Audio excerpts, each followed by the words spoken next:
வணக்கம் வடிவேல் ஐயா. ஆண்மகனின் வீக்னஸ் என்ன, அவன் எப்படி இருக்க வேண்டும் கேள்வி கேட்டிருக்கீங்க. பொதுவாகவே ஆம்பளைக்கு வீக்னஸ் என்னன்னு கேட்டிங்கன்னா, ஒரு ஆணால் ஒரு பெண் இல்லாமல் இருக்க முடியாது, அதே நேரத்தில் ஒரு பெண் கூடயும் இருக்க முடியாது. இதுதான் பிரச்சனை. இருந்தாலும் பிரச்சனை, இல்லைனாலும் பிரச்சனை. பொண்டாட்டி இருந்தாலும் இது எப்படா போய் தெளிவாக போட்டுன்னு பார்ப்போம். போயிடுச்சுன்னா ஒரு 2 நாள் கூட இருக்க முடியாது. ஐயோ எப்படா வருவான்னு பார்ப்போம். அவள் இல்லாமல் இருக்க முடியாது, அவள் கூடயும் இருக்க முடியாது. ரெண்டும் கட்ட நிலைமை. அதுதான் அவனோட வீக்னஸ். அதை அவன் எப்படி இருக்கணும், அதை எப்படி சரி பண்ணிக்கணும் அப்படின்னு சொல்லி பார்த்தீங்கன்னா, அந்த காலத்தில் நம்ம பாட்டம் போட்டெல்லாம் பார்த்தீங்கன்னு வச்சிங்களேன், அவன் ஒரு சிங்கம் மாதிரி இருந்தான். அந்த காலத்து பெண்களும் ஒரு சிங்கத்தை தான் விரும்பினாங்க. ஆனால் இந்த காலத்து ஆண்கள் பார்த்தீங்கன்னு வச்சுங்களேன், ஒரு நாய் மாதிரி இருக்கான். அது என்னமோ இந்த காலத்து பெண்களும் நாய்களை தான் விரும்புகிறாங்க. ஒரு நாய் நாயை விரும்புது, சிங்கம் விரும்புதுன்னு எடுத்துக்க வேண்டியதான். அது எப்படின்னு சொல்லி பார்த்தீங்கன்னா, ஒரு சிங்கத்தோட குணம் என்னென்னு பார்த்தீங்கன்னா, ஒரு ஆண் சிங்கத்தை பார்த்தீங்கன்னா கெத்தாக போயிட்டுருக்காது. ஒரு ஆண் சிங்கத்துக்கு பின்னால் ஒரு 4 அல்லது 5 பெண் சிங்கங்கள் அதை பின்தொடர்ந்து போகும். இது வழி நடத்தும் அந்த சிங்கம் திரும்பி பாதுகாப்பாக கூப்பிட்டு போகும். ஆண் சிங்கம் போய் பெண் சிங்கத்துக்கு பின்னால் போகாது, கெத்தாக முன்னால் போகும். தாம்பத்தியம் தேவைனாலும் பெண் சிங்கம் தான் போய் உரசும் பாருங்கள். ஆண் சிங்கம் படுத்திருக்கும், இது போய் உரசும், அது பண்ணும், இதை பண்ணும், அதை கரெக்ட் பண்ணி கூப்பிட்டா அதில் ஐயா வந்து பயங்கர கெத்தாக இருப்பார். அதனால் அது மேட்ரு முடிஞ்சோன்னு பார்த்தீங்கன்னா, இந்த பெண் சிங்கம் தான் வேட்டைக்கு போய் கொண்டாந்து ஆண் சிங்கத்துக்கு போடும்.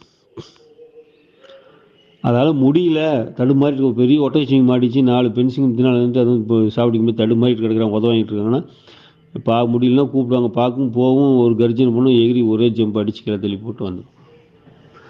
அந்த மாதிரி பெரிய வேலைக்கு தான் போகும். அவர் கெத்தாக இருக்கும். அதனால் பெண் சிங்கல் ஆண் சிங்கல் பின்னால் போச்சு. அந்த காலத்து பெண்களும் அதே மாதிரி தான். ஆண்களும் ரொம்ப கெத்தாக இருந்தாங்க, 2 குண்டி உள்ளவங்களாக இருந்தாங்க, மஞ்சாசூர் அதிகமாக இருந்தது, நல்ல பலமாக இருந்தாங்க, ரொம்ப நேர்மையாக இருந்தாங்க. ஒரு ஆணுக்கான அந்த கெத்து இருந்தது, கம்பீரம் இருந்தது. அதனால் பெண்கள் அந்த மாதிரி ஆண்களை தான் விரும்பினாங்க. ஒரு திருமணம் பண்ணுறதுனா கூட ஒரு காலை அடக்குனா தான் விரும்புவாங்க. இந்த மாதிரி ஒரு சில சேலஞ்சஸ் இருக்கும். ஆனால் நாய்க்கு ஒரு குணம் உண்டு. பார்த்தீங்கன்னு வச்சுக்கோங்களேன், ஒரு பொட்டை நாய் பின்னால் 10-20 ஆம்பளை நாய் சுற்றிக்கிட்டே கிடக்கும். பின்னாலேயே ஓடு, நாக்க தொங்க ஓட்டேன், எனக்கு கடி வாங்கிட்டு அடித்து, அதுக்காக 2 அடித்து கடி வாங்கிட்டு இருக்கும். இன்றைக்கி ஆண்கள் எப்படி இருக்காங்க பாருங்கள். பெண்கள் பின்னாலேயே தான் ஓடுறான். இவன் பின்னால் பெண்களை வர வைக்கிறது இல்லை. ஒரு பெண்ணை பின்னால் 10 பேர் ஓடுறான். அது சொல்கிற வேலையெல்லாம் செய்கிறான். கல்யாணத்துக்கு முன்னாலும் சரி, கல்யாணம் ஆனாலும் சரி. பெண்கள் அதை விரும்புகிறாங்க. தனக்கு எடுபடியாக இருக்கிறவங்க தான் விரும்புகிறாங்க. சொகுசாக இருக்கணும், தனக்கு பின்னால் 10 பேர் வரணும், ஒவ்வொருத்தரையும் ஒரு காரியம் சாதிச்சுக்கணும், கணவனாக இருந்தாலும் சரி தான் சொல்கிறத கேட்கணும், எடுபடியாக இருக்கணும்னு தான் விரும்புகிறாங்க. ஏன்னா நாய் போன்ற மனசு இருந்தால் நாய்களை தான் விரும்புவோம். ஆண்கள் அதுக்கு தகுந்த மாதிரி நாய்களை தான் இருக்கிறாங்க. ஏன் இந்த மாதிரி மாறி போச்சுன்னு கேட்டிங்கன்னா, உடல் சூடு, அதாவது வாழ்க்கை முறையில் மாற்றம், உணவு பழக்க வழக்கங்களில் மாற்றம், உடற்பயிற்சியின்மை, இயற்கையை நேசிக்காமல் இருக்கிறது, சுயநலமாக யோசிக்கிறது, இந்த மாதிரி இதெல்லாம் இருக்கும் பொழுது மூளை ஓவராக சூடாகும். இது கல்வி முறையும் சரி, தொழிலும் அப்படி தான் இருக்குது. இப்போ பாரு டிப்ரெஷன் டென்ஷன். அப்போ ரத்தமும் சூடாகுது, நரம்புகள் சூடாகுது, நரம்பு தளர்ந்து போயிடுது, விந்து நீத்து போயிடுது. அப்போ அவனுக்கு கெத்தே போயிடுது. கெத்துங்கிறோம் இல்லையா, அந்த கெத்து இல்லாமல் போயிடுது. எல்லாம் இறுகி இருக்கணும், கூலிங்காக இருக்கணும், அப்போ தான் கெத்து இருக்கும். சார் இது கொண்டாடணும், என்ன சார் பண்ணணும்? ஒரு ஆண்மகன் எப்படி இருக்க வேண்டும், கெத்தோடு இருக்கணும். எப்படி கெத்து கொண்டாடுறது? முறையான நல்ல உணவு பழக்க வழக்கம் இருக்கணும், முறையான உடற்பயிற்சி இருக்கணும், நல்ல தூக்கம் இருக்கணும், இயற்கையை நேசிக்கணும், தியானம் செய்யணும், யோகா செய்யணும், ஆனந்தமாக இருக்கணும். இப்படிலாம் இருக்கும்போது உடல் ரொம்ப பலமாகும். அதாவது எப்படி இருக்கணுமோ அப்படி இருக்கும். கீட்டால் நீத்து போய் சோர்ந்து போகாது. அப்போ மனம் சோர்ந்து போகுது. அப்போ அந்த கெத்து இல்லாமல் போயிடுது. ஸோ அதை உடைக்கிறதுக்காக தான் உனக்கு எஜுகேஷன் சிஸ்டம் ஆகட்டும், ஒரு லைஃப் ஸ்டைல் ஆகட்டும், எல்லாமே இருக்குது. அப்போ லைஃப் ஸ்டைலை நீ சேஞ்ச் பண்ணணும், எது முக்கியம்னு பார்க்கணும். கிராமத்தில் ஒரு பொட்டி கடை வச்சுட்டு மாதம் 40,000 சம்பாதிக்கிறான். ஆனால் அதை விட்டுட்டு என்ன பண்ணுறான், சிட்டியில் 5,000 சம்பளத்துக்கு ஐடியில் வேலை செய்யணும்னு சொல்லி போய் கால் சென்டரில் வேலை செய்கிறான். அது பெருமையாக நினைக்கிறான்.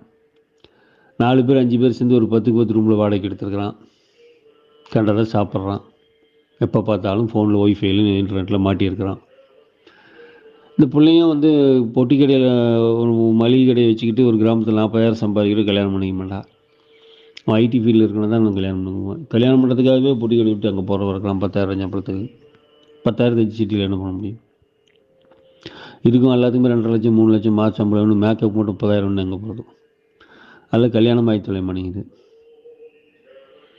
பொறுக்கி தின்ட்டு சுற்றிட்டு இருக்க வேண்டியதாக இருக்குது. இதுதான் பிரச்சனை. அப்போ அந்த கெத்து வேணும் நமக்கு. கெத்தோடு இருந்தோம்னா தான் நம்ம வந்து அந்த வீக்னஸ் இல்லாமல் இருக்க முடியும். வீக்னஸ் இல்லாமல் இருந்தால் தான் நீ சிங்கமாக இருக்க முடியும். நீ சிங்கமாக இருந்தால் உன்ன மாதிரி சிங்கமாக இருக்கிற 4 பேர் உன் பின்னால் வருவாங்க. நீ நாயாக இருந்தால் 10 நாயோடனே ஒரு பொட்டநாய் பின்னால் தான் சுற்றணும். பொட்டநாய் நமக்கு தேவையில்லை, ஏன்னா நம்ம நாயாக இருக்கிறோம். சிங்கமாக இருந்தால் நம்ம எதையும் தேட தேவையில்லை, நம்மளை தேடி எல்லாம் வரும். அப்போ கெத்தாக வாழுங்க.